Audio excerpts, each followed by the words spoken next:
Good evening. You're listening live to the Extreme Movie Show. I am your host, Rob, broadcasting to you from the Pineless Palace, just west of Orlando, Florida. I am in the Extreme Studios with RDV from the Great Midwest. Joining me tonight, we had something else planned, ladies and gentlemen, and unfortunately, sometimes these things happen in life where somebody passes away. Of course, we're talking about Robert Redford, and he's obviously just a couple days short of being 90 years old. So what we like to do is when somebody passes away that's meaningful to us, we like to sit there and talk about them and what we enjoyed about their career, stuff that we have reviewed or maybe haven't, and see what you guys like to think about it too. So RDV, I want to sit there. I'm going to ask you a question in a moment, but I wanted to give my first impression of Robert Redford, and that's, kind of half jokingly here. I'm going to tie it all together. Is that sometimes when you're young, things happen in life. You grow up, you're a teenager, wondering what your life's going to be like as a man.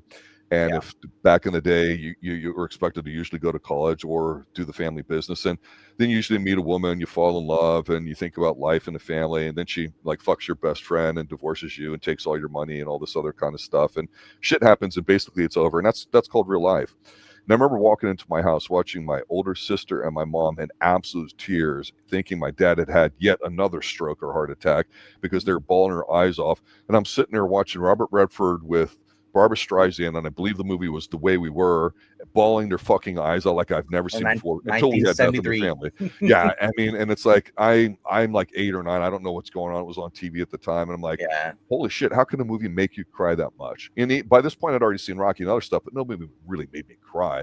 But all I ever knew since then was that my mom had even told me, and I'm not joking when I say, she goes, I would never want to tell your father this, but I named you after Robert Redford. I'm like, gee, thanks, because I'm blonde hair, blue eyed as well. Not that you would know that, but no, this guy Robert Redford, I wanted to ask you because I always had no problem covering. He's an older generation actor. To me, he is a star. He's a classical Northeastern liberal and all that. I know you're really fond of him in the 3 Days of the Condor movie we did, but what was your first like memory recollection of him, and what drew you to him? First time ever seeing him in a movie was Spy Games.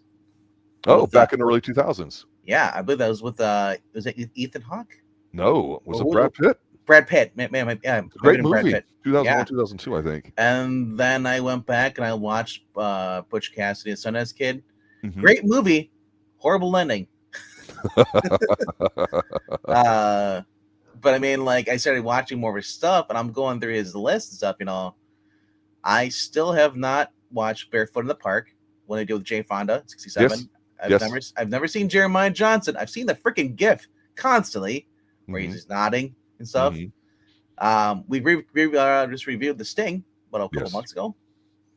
All the President's Men is another one that's on my list to watch.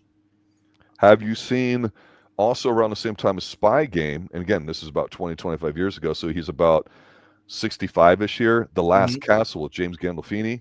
That's a good one. I've not seen that one. Like I said, I've seen more of his more recent stuff. But like I said, like I've seen like The Natural, another good one. We really did talk about that. That's I think on some of our top 10 lists. For the 80s. Yeah. But one of them that really stood out more than all of them for me, the ones I've seen, was The Horse Whisperer.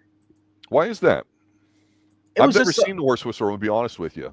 The Horse Whisperer was a really good family-friendly oriented movie. Obviously, he's much older. He's and he's basically showing helping a girl basically deal with or get over trauma, right? And he has a horse ranch, and they kind of have like a kind of like a unsaid kind of spoken relation, and he basically teaches her how to basically ride, but also respect the horse. And then there's a bunch of family values in that movie. And the horse, really interesting. Yeah. Okay. Yeah, it's a really, really good movie with them. But like I said, going back and looking at other ones, and I still get crap for this because I like A Walk in the Woods with Nick Nolte and Robert Redford. Oh, that was within the past, say, 4 or 5 years or something. It's recent. Yes. I think about 10 almost, really. I think maybe. It could be. But I remember, it's like here's a real Robert Redford. He's gonna go. He's married. He's got grandkids, and he wants to do something he never got the chance to do. Is walk across the was it a Blackfoot Trail or Appalachian Trail, I'm guessing. Yeah, it might be the Appalachian Trail. It was basically the big hiking trail they have up there. And so he couldn't find no everyone else friends chickened out. Wouldn't go with him because he just basically I was at a funeral for one of his other friends, Mm-hmm. and he's like he scared him, so he wanted to basically prove that he's still young.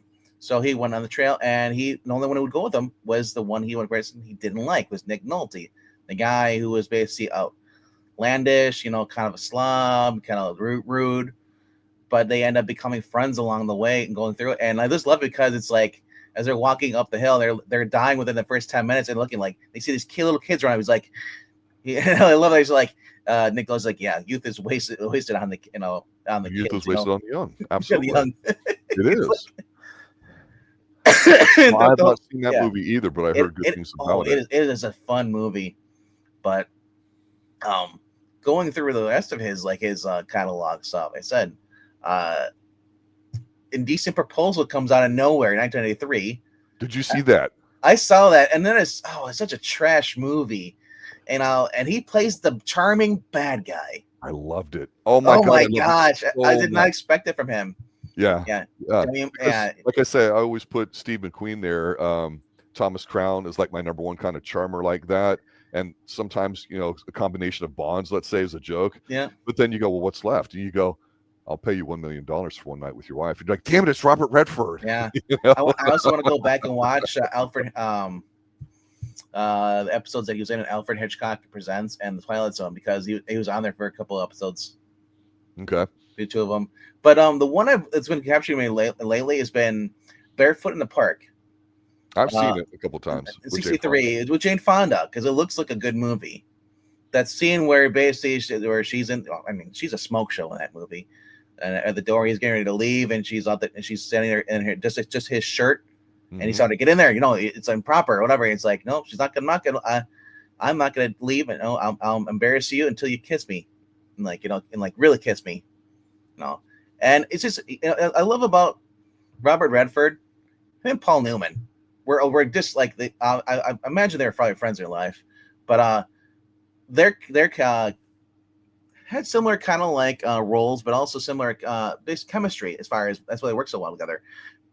Is you see Robert Redford smiling in the photo here. That's good. I just said his name is Paul Newman.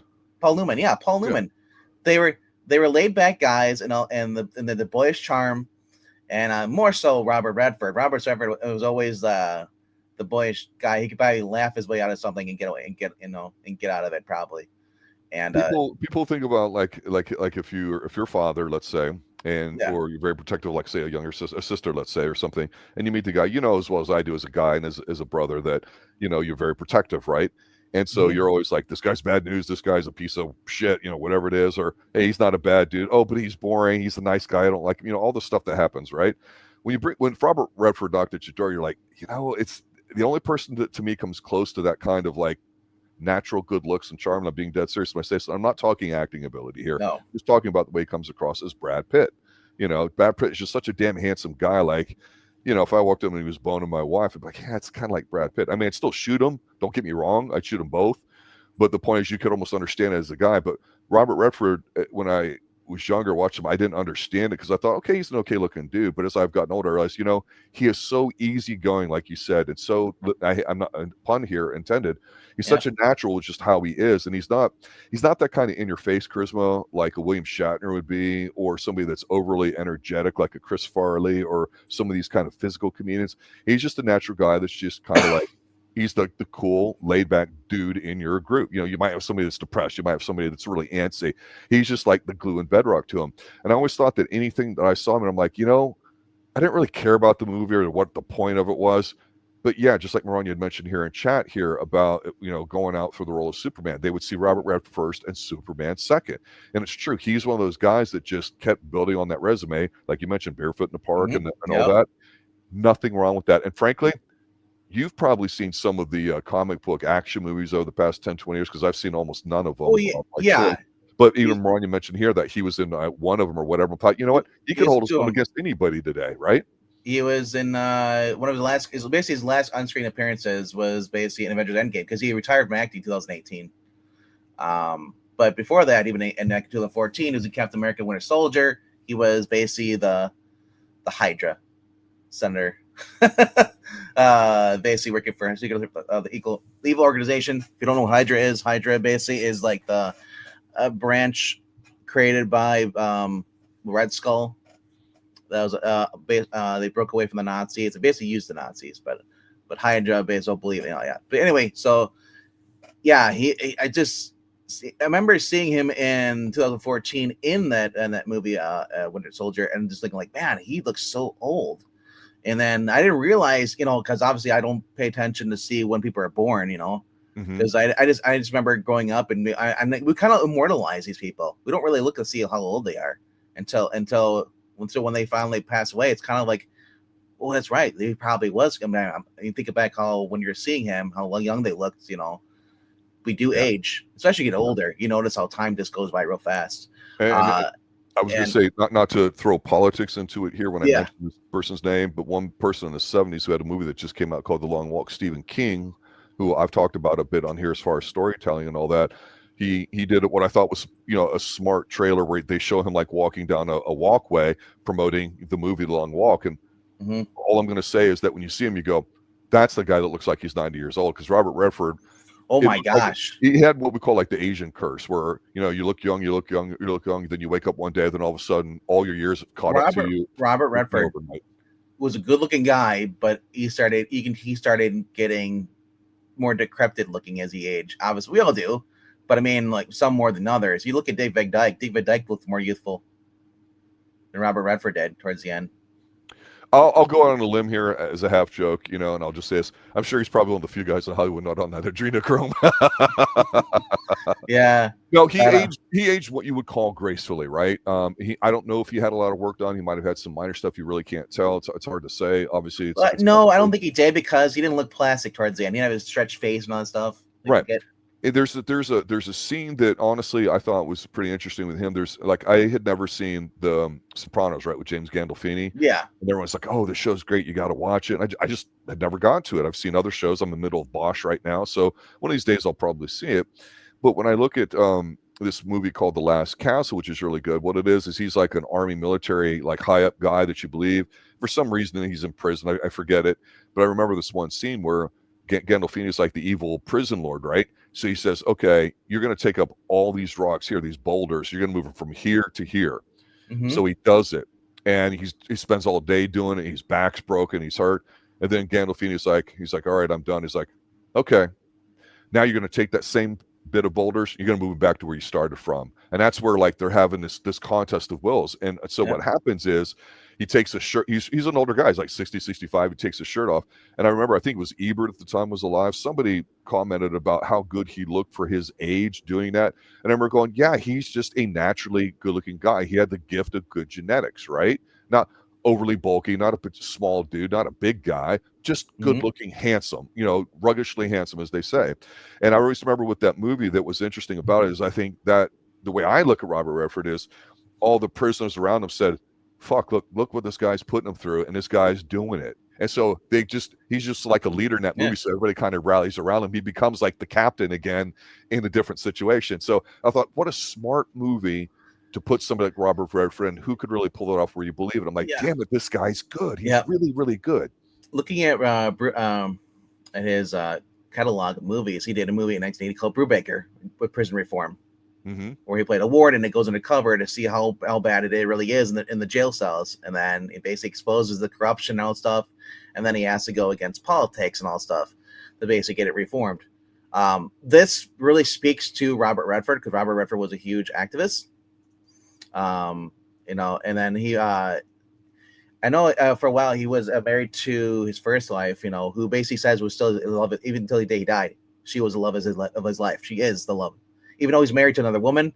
It's kind of crazy to say that when you're remarried, but they divorced in 85. They were married in 54.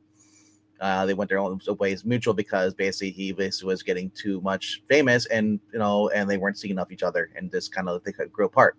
But as he remarried, like in 2009 or something like that, he married another woman who basically is a huge political activist, like he is. She does a lot of painting, stuff like that.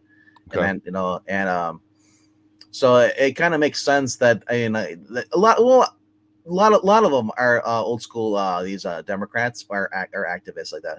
You know, They were what we would call back here in the South. We would call them like the because classic he was liberals. But they were just environmentalist. Yeah, different. Yeah, yeah. but he never pushed it in your face. You No, wouldn't really know no. that, and he never But seemed to bring it up, right? so the horse whisperer with him basically being a rancher on Montana, and basically had this girl who basically had a post-traumatic stress or PTSD, and they took her to his ranch, and he basically taught her how to basically trust the horse again because she had a Mhm. problem before with a horse and got over fear. And what's crazy about that is that you learn that he actually has a ranch or had a ranch in Utah.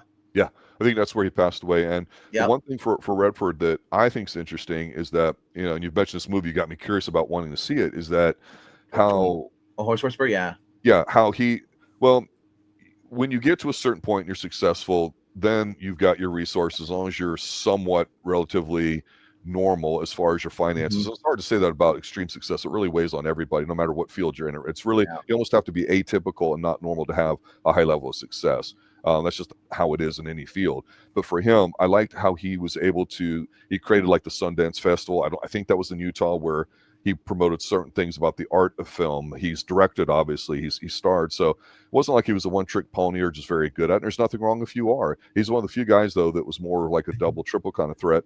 And while he was involved in his activism Yeah. with his causes and all that, which honestly I don't really care about, I don't even know what they are. I did know he was one, but to put something like that in, like with this movie, The Horse Whisperer, with her and dealing with the trauma, that's straight biocentric therapy. To overcome your fear, confront it, go through it. Right, it's the only way out is through. And so, whether that's really like what he made the movie about or not, I don't know or care. But like you say, if it's got some family values in it, there's nothing Hmm. wrong with that. So, I always appreciated how he represented the old acting generation, where you're professional. Like, we've said this similar thing about Kurt Russell, where you show up, you know what your lines are, you know what it is you're supposed to be doing, you're prepared, you're a working professional regardless of the level of skill or quality that you have. Or if the director sucks, that's no excuse for you to shit on the film or not try, right? So I always looked at him as somebody I thought as professional, whether I agreed or disagreed with him stuff. I thought he would be somebody I would want to work for Yeah. because he seems very trustworthy that way. I'm heaping a lot of praise on him, and I don't know the guy at all. And the more we've talked about him and watched movies and reviewed them here on the Extreme Movie Show, the more I go, damn, he was a real good one from back in the day. Not So just a character actor that's been in 200 films. He's yeah, very solid. well, more on his activism stuff. He created Sundance Productions, which basically is the president co-founder with Laura Michael Shaliza. I can't pronounce her last name, but basically produced Chicagoland, CNN, and then the Cathedral of Culture and the Berlin Film Festival, the March, PBS, and I mean, all the President's Men revisited on Discovery Channel. Isabella's Rossellini's Green Porno Live. and to Rush of Love on Epics. Yeah, because he founded the Sundance Institute, which was in Park City, Utah, in '81, and made deeply involved in the independent film stuff. So he provided support for independent filmmakers, and then in '95 he signed a deal with Showtime to start 24-hour cable television channel devoted to airing independent films. Sundance Channel, which premiered on February back in 1996. So looking at this stuff. Also, his resort he had the Sundance Resort. It was a ski resort in Utah. Hmm. You know, that's kind of cool. Like it's just, uh, yeah. He said he wasn't the guy going out there like Lucy Lawless going on the ship and like preventing people from hunting whales or whatever. Doing oil stuff. He was the guy. He was doing the film rights for people who basically have not the money because Hollywood will not produce it. So that's why he created all the independent film stuff. Sundance Channel. You can air it on there. Skip going to the theater. You know. Hmm. So I kind of like that he was giving back in that sense to the people who would not have a chance in Hollywood. Yeah, and it's an alternative method, which at the Because time, 70s, 80s, I've talked about this briefly about how VHS became a thing, and then DVD and secondary markets and other yes, opportunities for artists to have their vision, as well as the financing part to it as well. because you think about it, there's a lot of people who basically back in the day either you were on the theater or you weren't in the theater, because there wasn't VHS, there wasn't DVDs until in the 90s. So he decided like, well, I'm gonna do it one step further because I'm gonna put your if you have a good movie that I like whatever, I'm gonna throw you up. You can put them on my channel and more people will see it. You know. Hmm. But Let me ask you about this one, because I remember, again, like I said, my mom had the biggest crush on him. I was named after him and all that. mhm. So in the early 90s, she called me up. I'd moved out at that point, was going to school. And she's like, Robert, I just want you to make sure you watch this one movie. It's the most beautiful movie I've ever seen. And she's going on. And my mom never talked like that. I'm like, Yeah, okay, what is it? And it was A River Runs Through It with Brad Pitt. then 1992. I've Did you never see seen that? it. Never seen it. I watched it and I went, well, I always I'm reference, scared. well, it's you talk about family values and certain Yeah. things. You always say, what's the point of a movie, right? Oh, this movie is meant to be an action movie, or this movie is Yep. this or that or whatever. Okay, I always go back to like storytelling. I always mention how cultures over time and civilizations kind of have the same story elements to it or whatever, and we call it like the hero's journey sometimes if you get that detailed. But there's usually the three acts, right? Act one, you meet Mhm. everybody, introduce all the characters. Two, stuff happens, and three is the resolution. And then we have certain storytelling things where, like when we talked about weapons, which is just batshit fun, that how that's kind of like you start off at a certain place and then you circle Yep. back and you lead up to it or whatever.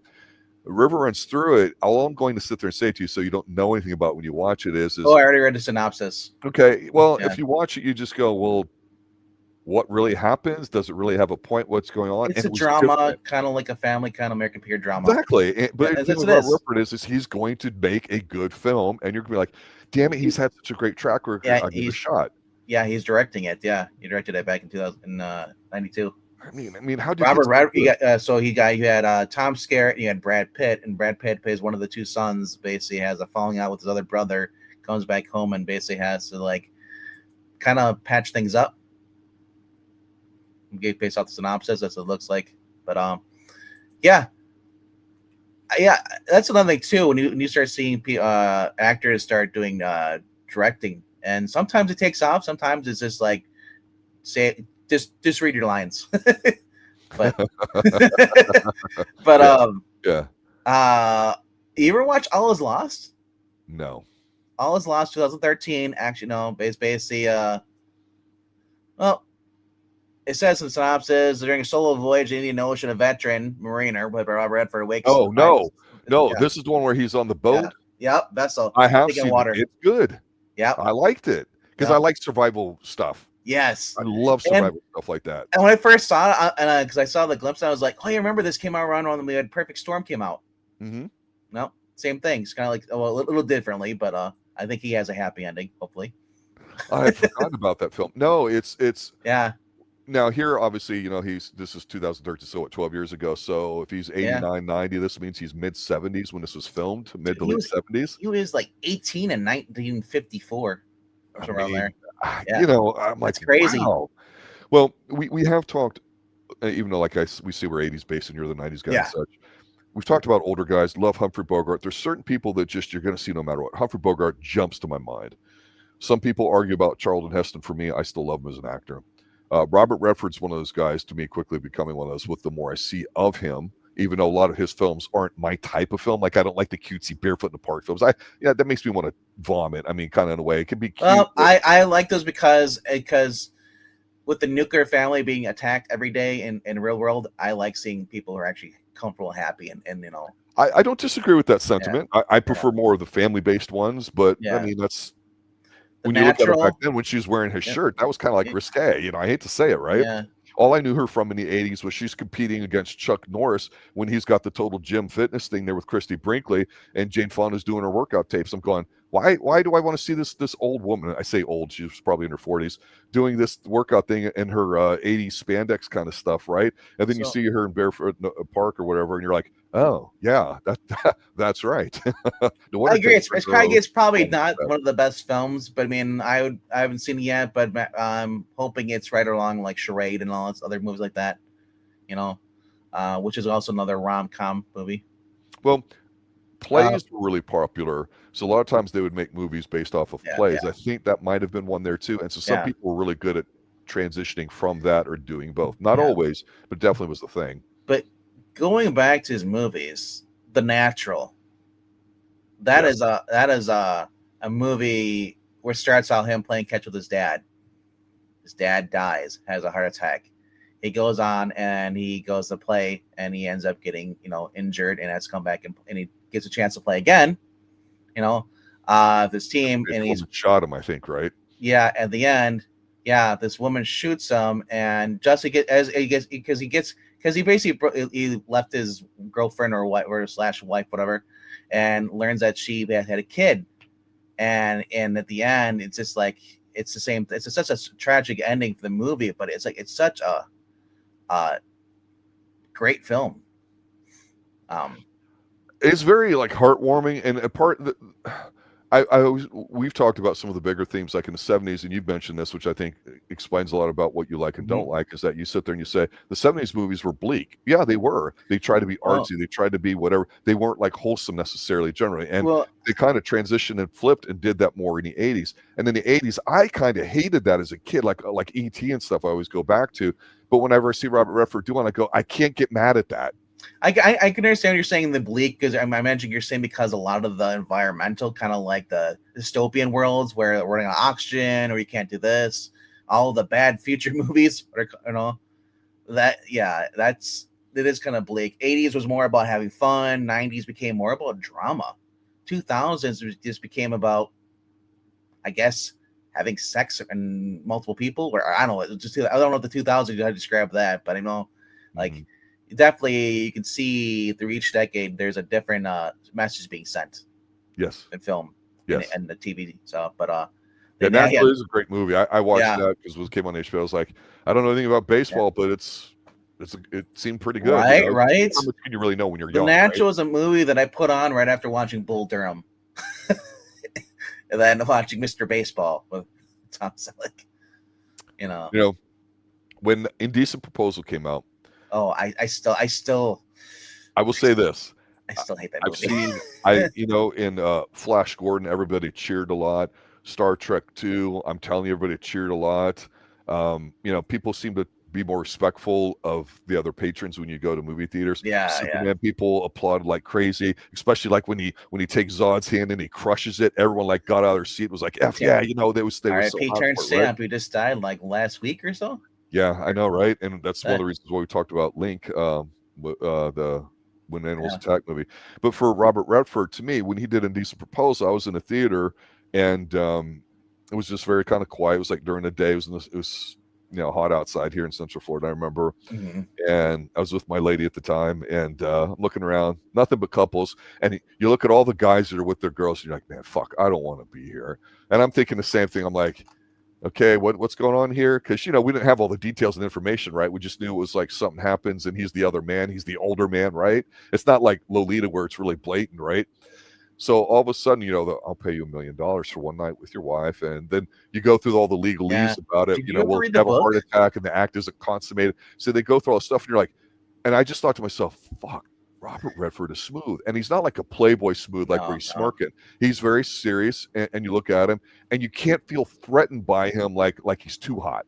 But you go, Did you? it's intriguing. And the best part about it is, because you're right, the ending sucked and made me want to walk out really bad, even though all It the was a girls gross were movie, fine. but the book was even worse. And Probably, they but race the swapped his character. They whitewashed the character. The character for his Robert Redford's character was an oil sheik. A Muslim oil sheik. That and it was is that right? and the two couples were Jewish. Oh, oh, so they really did They whitewash. really They they did. really They really changed it for the thinned it out. movie, but still, it's like it was like, ugh. And the other guy was like I said, and the guy was actually a Jewish soldier too. He joined the army after and all this stuff. It was just a God. horrible garbage book. And Okay. I just can't believe that Robert Redford did that though, even though it was a box office hit too. Well, I don't know why he People love did it, but I'm glad he did because seeing them at the time, the young couple, and then they've got the money, and then they're trying to go about their normal Woody lives. I Harrelson, Demi, appreciated yeah, that, but as a guy, Woody Harrelson's like, he gets kind of fed up one time, and she can't look him in the eyes or whatever, and he's like, "Come on, I gotta know, how was it like that?" was it And she better than starts me? crying, and she Yeah, knows, but it's yeah, believable. Demi Moore, she's like, sure. "No, no, no, no, you don't. It's over. We're fine. We're happy. I love you. I don't want to be with him. Blah blah blah, and all that." And then when she finally breaks down and her arguing, screaming, she's like, "He was good. He was really good." And I'm like, "Oh Yeah, fuck, man, talk about ripping your soul out from your yeah. nuts if you're a guy." So Like, that's the last thing you want to hear is that, like, wow, she really liked it. She just didn't do it for the money. Yeah, I And I love thought, and damn you, Robert Redford, were good. And then the movie was shit. But you're absolutely right. and so that there's two other movies I want to talk about that are on my list to watch. Legal Eagles is one of them. Came out in '86 with Daryl Hannah and Deborah Winger, where he basically Plays Charles. like a mentor there, I think. Yeah. Yeah, Daryl Hannah gets arrested for stealing an artwork painted by her deceased father, and then and basically a sympathetic attorney played by Deborah Winger sets out to defend the young woman against the slick prosecutor Robert Redford, who's basically on the opposite side. After a series of romantic exchanges, he ends up falling in love with Laura and basically Deborah Winger, and they teaming up to help her to clear Daryl Hannah of the charges. It was like, yeah, it's a more. The plot sounds very generic, but it's '86, and I love watching movies that take place in the '80s. I like looking at everything around it, the scenery and everything, because a lot of everything has been demolished or got a new face paint on it or changed. Cars all look the same. Buildings, all new, houses, everything's the same. Not anymore. No, all the cars you're seeing in the '80s from the car old steel cars in the '60s, they're gone. Yeah, everything's all crossovers now. Yeah. The same thing with the movies too. You definitely could be, if you're somebody that grew up with the classic people in the 50s, 60s, 70s, and something came out in the 70s or 80s, had Robert Redford in it, had some of these older actors, you knew what you were getting, right? I mean, I remember as a kid, I had the opportunity to see one of two movies. It was either the Frank Langella version of Dracula, or like the Great Muppet Movie, or whatever it was. And I'm a kid, so I'm going to go see the Muppet Movie. Only later did I go back and watch Dracula and went, holy shit, what a great movie. Oh my God, all these great actors are in it. Wow, what a movie, right? Mm-hmm. But now it's like, yeah, they're kind of half horror, half comedy. They're kind of half comedy, half drama. They're kind of all, and then nobody knows how to write. If I very rarely see any movies today currently that it seems like they don't have a political message in them. They don't have something, and that's not what this conversation is about so much, is that now if somebody writes dialogue, I'm watching it going, there's no way a guy would ever talk that way. There's no way a teenager would talk that way. There's no way an adult would talk that way. This is complete bullshit. It's written by a bunch of fucking retards in AI probably. Whereas you go to the 80s, whether you like baseball or not, you're going to see it's Robert Redford and it's going to be good. Or you watch something, nobody gives a shit about newsroom dramas. Nobody likes journalists at all. But Robert Redford's been in a couple of them and you're like, damn it, I like it. He makes it look sexy. 1966, a Western with Marlon Brando and Jane Fonda. And even Joyce Brando was in there too. It's called The Chase. Have you ever seen that? I don't believe that I have, no. Where Robert Redford plays a bubber, is his name, Reeves, apparently, escapes from a prison. It upsets the folks at the nearby town of Terry, Texas. So Sheriff Calder, played by Marlon Brando, basically wants to capture Reeves alive, which puts him in opposition to many of the townspeople resorting to mob justice. They want him dead, Anyway, and business Val Rogers, played by E.G. Marshall, wants Calder to apprehend Reeves quickly because he's sleeping with Robert Redford's wife at the time, Jane Fonda, in the movie. Mm-hmm. As like I said, it's free on Tubi. It's got a 7.1 out of 10 on stars there. And I like what it said Marlon Brando, Robert Redford with Jane Fonda. It looks cool. Do you think that those movies in the 70s and 80s, and while it's easier now technically to make a movie, and forgetting the financial side of it and the way studio systems are all pretty much gotten in their own way of movies being produced, even though so much material's out there today, do you think the standards were higher back then, though? I think as far as when they made films and all, yeah, standards were much higher as far as, remember, a lot of them were as far as moralistic. There wasn't all gore and stuff, especially if you're talking about the 60s and 70s, started to get a little bit dirty with, with Dirty Harry and some kind of scuzzy stuff and some other, but for the most part, like, I think compared to today, I think a lot of them are, obviously is more geared towards family-friendly films, or just films that were just more artistic. They weren't, so you could say some argues that some were political, so you absolutely. Yes. Yeah. But I feel like today is just like, we don't know what we're doing. We're just throwing whatever sticks to the wall and hoping it makes money. We got superhero films, the ones that flop, the ones that don't flop, some that semi-flop. And then we got just random horror movies. When we throw out, whenever a drama movie's out there, it's always a LGBTQ drama movie. It's like, I don't care about that. Right. It's like, It shouldn't be about what you identify as. It should be about the character, and just telling a story that that everyone can adapt, can want to watch, because their whole goal is to make money, and it feels like Hollywood doesn't want to make money because they'd rather virtue signal, you know, Well, I and think they've found a way to they've make gone money too without far. having to put movies in Well, theaters that are high it's quality. what it is. It's become what they used to be activists back then. They did movies back then, but they weren't like so far crazy like they are now. It's become more about the message, and basically, if you don't like it, f you. They get very political in interviews. Back then, you didn't do that, you Yeah, know. yeah. No, because remember, they wanted to make money. Now they don't care about make money. It's all about putting a propaganda out, and Well, I think it's that disgusting. even so, like Melania just posted there about All the Yeah, President's Men, which we have not talked about, but that's the it's Woodward another Bernstein one thing. that doesn't often. Yeah, Well, when you only have so many stations and radio stations, radio used to be a lot more powerful with its reach and the personalities on it and stuff. And so, like down here in Central Florida, back in the 70s, going in the 80s, you had a big overhaul of radio stations locally and some big shows. And you'd get your political ones, you'd get your church stuff and all that too. But like, I even remember G. Gordon Liddy had a show, and he's the guy. He's the guy in the first season of Miami Vice that has all the Sandinistan ears in the backpack. When if the bald head guy, he yeah, was like the key guy behind all this stuff. And when you hear somebody talk about Nixon and the plumbers and all this kind of stuff and Deep Throat, you're like, hey, this is kind of cool. And the edited tapes, you're like, it's kind of funny and all this and that. Well, that's what the movie's pretty much supposed to be about. How did the story break? How did they get it?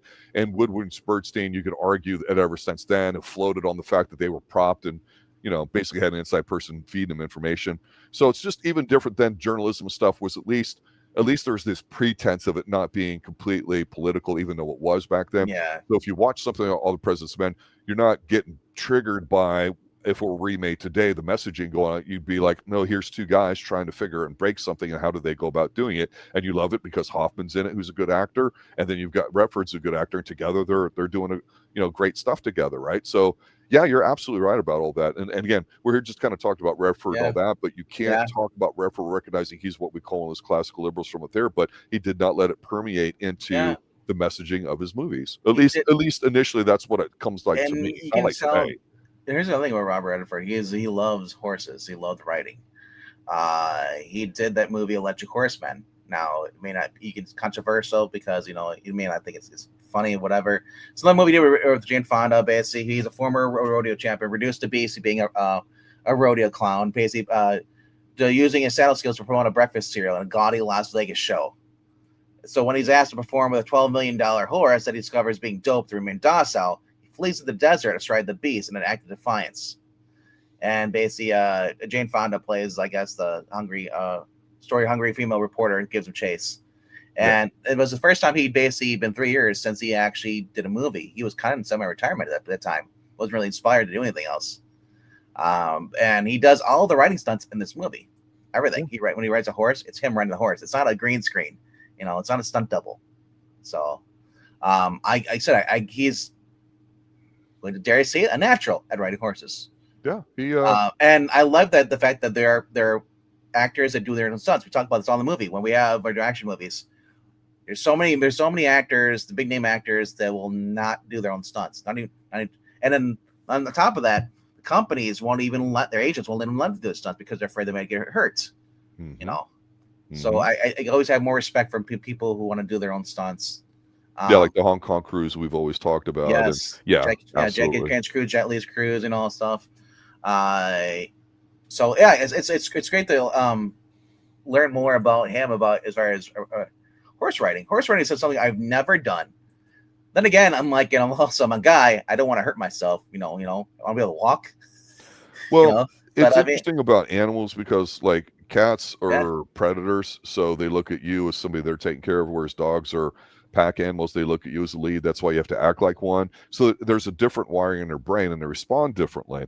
Horses, from what little knowledge I have of them, which is not much, but from people over the years I know that have raised horses and shown them and stuff like that, they always say, look, the horse knows everything about what you're feeling, even if you can't put it into words. If you're a little scared and nervous, they know it. So you have to treat them right. This is why we brush them. You're bonding and all that. And I remember one lady that I knew that had a horse farm here in Central Florida, and a lot of prize horses and stuff. There was a lot of horse farms, and in South Florida, there was like a lot of pulling old money that way. So there was definitely a horse presence here. She used to tell me all these wonderful stories about horses and their temperament and everything too. About they know whether you like them or not. They know that or whatever, and they're like one of the first or second domesticated animal ever in humankind. So they had play a pretty significant role, and so it's one of the more original kind of like animals that just Yeah. you're going to get used to, right? I mean, it would be the same movie with Trauma if you had a dog. And some of these older guys, they rode horses because they grew up on farms, or they worked farms, or farms were more around them, horses were more around. Big cities had cars. You might still have to ride a horse and go somewhere. And there are other actors like William Shatner that's known for horse riding and stuff too, and other ones. The only other guy I think of that did a stunts a lot would be from the Wild Wild West, and that would be Robert Conrad, who died some years back and all that. He did a ton of them. I mean, they really pushed the envelope for actors doing their stunts. So unfortunately, you're right.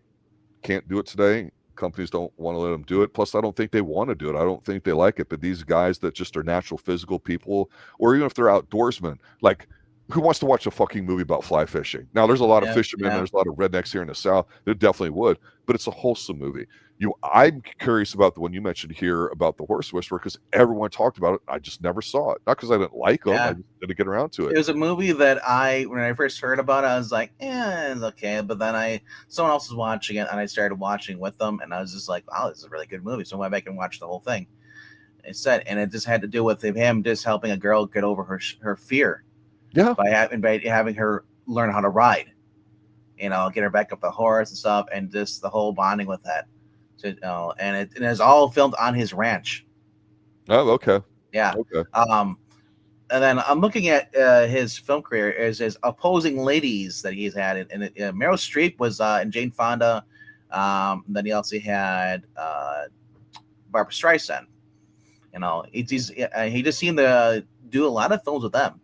Yes. Meryl Streep did Out of Africa with him. It was a Sidney Pollack film, where she was a uppity, kind of like a fancy rich person, basically. Snooty bitch. Yeah, snooty bitch. But then she starts to fall for Robert Redford, who is a hunter over there, and she realizes, and eventually that he does not care for that's the fancy life. He's a simple man, so she starts to adapt to that life. And it's kind of like a little comedy or romance drama, and it's all shot in Africa and stuff. So, just going through the rest of his movies with here. Jeremiah Johnson is a movie I've not seen yet. It's on my list. It's one of the ones I want to review with you one of these days. Okay. It just looks fun. Right. I can't recall if I've seen it. I'd have to go back once I watch it again. I'm like, okay, I remember this, or I don't. It's free on Tubi right now. You can watch it for free. Gotcha. And says like a Mexican-American war veteran, Jeremiah Johnson, heads to the mountains to live in isolation, woefully unequipped for the task at hand. He is fortunate to come across a seasoned mountain man, played by Will Geer, to teach him everything necessary to survive. And as life continues, in mountains, Johnson finds himself a native bride, played by Del Bolton, and adopted a son. However, the peaceful existence is threatened when the Johnson incurs the ire of the Crow Indians. Okay. So, and this is Robert Redford with a giant beard, giant beard. So you always see the sign. They always see that one. Where he's like, he looks over. And he's like, it's like the little, it's just, it's one of the most famous gifts there is, and a lot of people don't know it's Robert Redford. Yeah, it's crazy. Think about that. I don't think Pixel even knew that was Robert Redford in the gift. Yeah, Pixels are young 20-something on the channel that helps out with stuff. He's 27 now, sir. He's a young 20-something. He's not young 20-something. He's a young 20-something. He's 27. He's approaching 30. He's a young 20-something. You keep telling yourself that. But yeah, there's a lot of movies that Robert Redford did that I have not seen yet. A few that I can talk about that I do like. One of my favorites is The Sting. We did that one. Yes. Oh my gosh, that was just fun. 3 Days of the Condor was one of my favorite. Probably is my most favorite one by him. Right. Second would be Spy Game. Spy Game I liked a lot too. I really liked it. Damn it, he's so good. He puts Brad Pitt in his place, but not in a negative authoritarian way, but just more of a. That was our. He's so good that you're like, yeah, I want to listen to you because you're good at your job. not it's more of a positive kind of reinforcement situation rather than the old school army military of break somebody down to I build them back up again. think that was the second time they did a movie together. In 92, in 92. Well, he directed them in 92, and then Hmm. now he's in 2001. They're starring Spy Game's together. a lot of fun. It really is. I It really is. enjoyed that. Yeah. Is that Tony Scott too? I can't remember. Oh Uh, man. Directing. Yeah. Look, it is Tony Scott. Yep. Okay. And I'm looking Yeah. at Robert Redford. I don't know how much dental work he's had, but he's always had a great smile. That's the He's thing always too. had He has good color. perfect teeth. Teeth are great. It's like, you fucker, you got good color. You got just enough hair on your arms because, hair was really popular. And then, everyone got Oh smooth, yeah. and then now nobody has anything He masculine at all also feature wise. he also played you know played up against Up Close and Personal with Michelle Pfeiffer. That was Yeah. another one he did in 96. And he, like I said, once I saw his role in Indecent Proposal, I said that's a Robert Redford. He can take any girl. He can steal your girl. Yeah, absolutely. Yeah, Absolutely. he doesn't have to offer money. He can just like, hey, what's up? You want to get a drink? Sure. Like, oh, and then like you're single. He had that. He said he had that boyish, Boyishly handsome. Yeah, look at that. Naturally good looks. Literally, guy walks up to you and he's in a white t-shirt, it's kind of dirty, and he's got jeans. He's got grease on him. He looks like Robert Redford, and you're like, oh, I'm married. Oh, I forgot. But it's not like the sleep doesn't like, know- hey, he- what's he- going on? It's not the player No, thing where you're like putting on a no, front, right? no. He's just being You're himself. just like, oh my god, I can't talk to him because if I do, I'll go home with him. Yeah, he has that natural charisma. Doesn't use it, to try and seduce anybody. It's just that he just be him. He, he's one of those guys who can just be himself. Yeah. And there are women who just flock to him because like he's a good looking guy. He's not immature, and he's always come across that in his movies, especially Well, as they got older. You could see that. he captivates a certain characteristic that, and this may be hard for, I think, women listening right now to understand, or maybe the older mature ones might know this, but as guys, we always look for role models, and when we get in groups, we always go, okay, this guy's leading it because he seems to know what he's talking about. We're always trying to figure out how things work, what our role is, what our place is, and Robert Redford conveys that sense of competence that we always thought as an adult male we would have, whatever field we would be in. So whether you're a cook, whether you're a mechanic, whether you're a professional, whatever it is, you should have command of your stuff, where you don't get pissed off and excited, where it's not a pissing contest, where you just know your business and you just carry it confidently around you. Not people like to call it swagger and hustle and all this bullshit, phony kind of stuff that young people have no idea what they're talking about saying. But quiet confidence Robert had in spades, because I don't think he ever tried to go against type too much. And everything that he picked was smartly designed for him. That's great casting. And again, when you hit the genetic jackpot like he's done, literally, and he's lived a very long life, and he spent his life, even in the 70s and 80s, doing those things personally that made him great after he got his money and his resources and still was productive. That's the way to live. And so that's just one of the things that I can appreciate about him, just as man to man. And so and I'll say this, I don't know if it was Robert Redford or somebody I mentioned a while ago when you and I were reviewing the film. I said, he's the kind of guy where like, oh, he's so fucking hot in high school, and you're like, maybe you're B tier and he's A tier, and he's getting all the cheerleaders, he's getting everybody. You're like, that fucker doesn't deserve it, and this and that. But then when you bump into him in a hall or something like that, he's like, hey, how's it going? Like, oh, pretty good. And he's a good guy, and you're like, fuck, he's a good guy. I can't get mad at him because exactly. You know what I'm saying? He's a good guy. You know what I'm saying? So I just know for I knew guys like that in high school. It's like man, he got girls hanging off you. It's like and it's like you want to hate the guy, but he's so nice. He's so charismatic. It's like I like him. Hey, why don't I know, right? Robert Redford did two movies with Gene Hackman. R.I.P. for Gene Hackman, who died earlier this year. We did A Bridge Too Far, which is 1977, but before that, he did a movie called Downhill Racer. I have not seen that. Gene Hackman is basically the American ski team for the Olympics. Robert Redford plays the guy that you are allowed to hate because he plays the guy who he's full of self-confidence and knows it and flaunts it, and he's arrogant and thinks he's the best. Gene Hackman plays the coach and basically and then he has to basically remind him, hey, you're not hot shot, you're not the best on the team. We're a team here. Wow, what a powerful combination. Yeah. Gene Hackman, Robert Redford. Jesus Yes. Christ. That's Right. God Right. tier. Then Jim McMullen plays his rival, and basically, and he's also considered the team's basically the best skier. As they basically both. Here's the thing: they both end up having a friendship and push each other. You know, and then each other. And then they have a race then to the Olympics. Who can get there better? Who can get there? Who can be the best? You know. Hmm. Said like it's like I said that's 1967, I believe that was 69. So Oh, right um before the 72 Munich Olympics or whatever. Yeah. yeah, Wow. yep, I'll just close with saying that, I've always really appreciated Robert for the movies that he's done and just how he comes across them, even though, I have not seen the full catalog. hmm Obviously, some movies I have a lot of fun watching or think are great, or I find them addicting or whatever. And, there's different kinds of actors that, it's hard to rank number one, number two, and all that. But he's definitely up there, and to me, that A-level God tier kind of yeah, actor and because of what you get when you see him on the screen. You know what I mean? he's one of the old school actors, role models that younger kids could, younger boys could look up to, want to be. There ain't that many left in Hollywood that you want to look. I'd say maybe Chris Pratt, If you're going because wholesome, yes. If you're yeah, going kind of dickish, I would go Denzel, because Denzel can be an ass kicker. Not that Robert Redford's a pussy; he but does not come across that no, way at no, all. but I'm saying like But old school, a man's man. yes, agreed, Yeah, agreed, agreed. you know, uh, um, but yeah, I said like as far as his film career, he's a lot of movies I have not seen. I feel I have makes me want to go back and watch older movies. Plus, whenever I learn that like an actor that I really like is like, oh wait, you were doing a movie like in the 1960s. I don't care how B movie level it is. I want to watch it Same here. because especially when you see these actors when they're so much younger.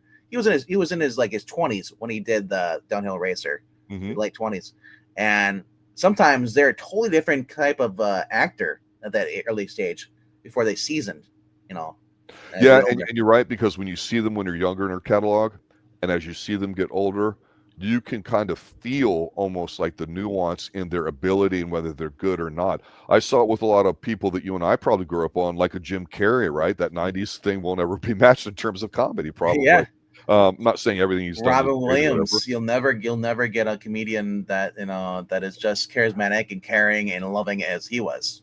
I, yeah, and to me, the short list of modern people today, I throw Denzel in there, and I always talk Mhm. about, even though, he's gotten divorced and he's put on some pounds. I think Russell Crowe's fantastic. I'm not saying No, I'm comparing to Redford in that regard, but there are some of the few people that I go, I'll pretty much almost watch anything he does just because of who they are. I I mean, mean, Tom Cruise would be another. who would you consider the last action star? I mean, to me, that's Tom Cruise. Probably. Yeah, as much as I think there's a better action stars out there prior to the hit to him. His Mission Impossible movies, but I mean, you watch your once a year Jason Statham movie, you've already seen it. I mean, The one that's coming out this year, I love you've already seen it. I like the Matt Damon Bourne Ultimatum and all that stuff, those movies like that, but like they just fizzled out. Yes. Yes. Where and then Tom Cruise at the point where he was actually being able to fund his own movies, and it just kept going. Like I said, movies shifted in tone as far as as Hollywood in general. It shifted what they wanted to put out and what they didn't want to put out. It became more Yeah, about the propaganda and less about actually putting out movies to entertain people. Give me Stunts. Yeah. And Tom Cruise just kept putting out. He said, "Well, screw that. No, it's like I'm going to entertain people. Do people hate me because I'm a Scientologist, or whatever? All his stuff." Sure, maybe, but he could have said no and just followed in with Whoopi Goldberg and all of them on The View and all that stuff. But he decided to basically just keep putting out movies, entertain people. Because why? Because he wants to make money, and he also wants to entertain. Yeah. As an actor, that's your whole job, is to entertain people. If you're not entertaining people, you're not an actor.